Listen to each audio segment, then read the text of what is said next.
প্রশ্নের মধ্যে কি বলছে? বর্গগত হয়েছে। দেখাও যে প্রদত্ত সংখ্যা বর্গ একটি বিজোড় সংখ্যা। প্রশ্নটা কি? দেখাইতে বলছে, এ দুটো দেখানো আর প্রমাণ করা একটি কথা। প্রদত্ত সংখ্যা এদের বুঝছো, দেওয়া আছে দুইটা, বর্গ করলে একটি বিজোড় সংখ্যা হবে।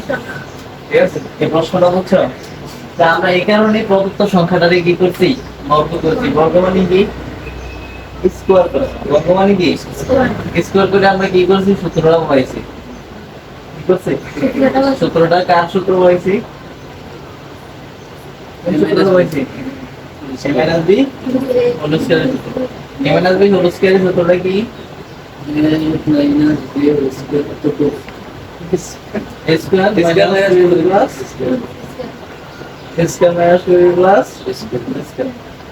এরপরে কি করছি? এরপরের লাইনে আমরা ওই স্কয়ারটা ইয়া করে দিলাম, ভেঙে দিলাম, অঙ্কটা একটু গুণ ভাগ দরকার করছি।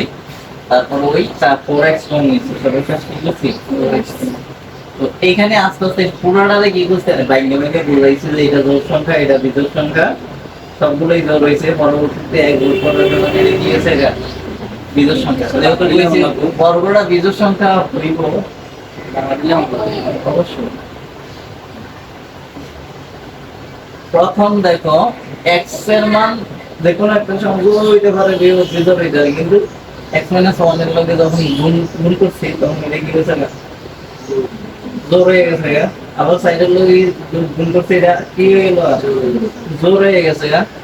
জোড় সংখ্যার লগে আবার এক যোগ করছি, এটা কি হয়েছে? বিজোড় সংখ্যা হয়ে গেছে। এর দূরে দাও, x ও x - 1 দুইটি ক্রমিক সংখ্যা, সুতরাং একটি জোড় সংখ্যা হলে অন্যটি কি বিজোড় সংখ্যা হইবে।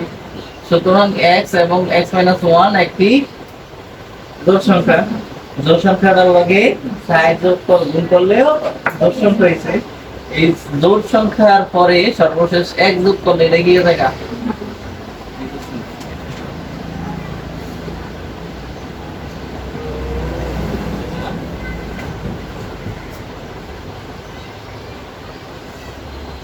না, অঙ্কটা তোলো।